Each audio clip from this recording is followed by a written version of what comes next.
Gi weche moko en ni apeyni buora madonjo dir boma ma Nairobi nyaka chop sani lipot ne yango ni kite ne opong'o gi man koluwore kod bedo ni kite go nyopangi e dier apaya go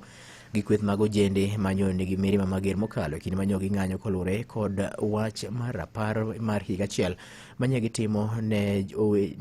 jowetegi mamoko ma bende nochiel gi risasi gi apisa mag obila e ng'anyo ma higa mokalo dwe mar auchiel tarik 25, ng'anyo ma bende ne ikwedo godo wach paro mar chik mar omenda. Apaya ma Kenyatta Avenue, Moi Avenue, Uhuru Highway, Ngong Road, Thika Road kaachiel kod apaya ma Mombasa Road nyaka gi sani lipot yango ni kite pod opong'o kendo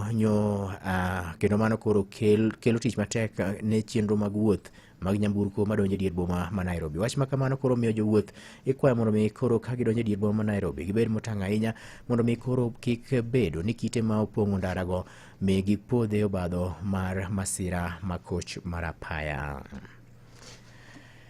Weche moko nyakwara mogi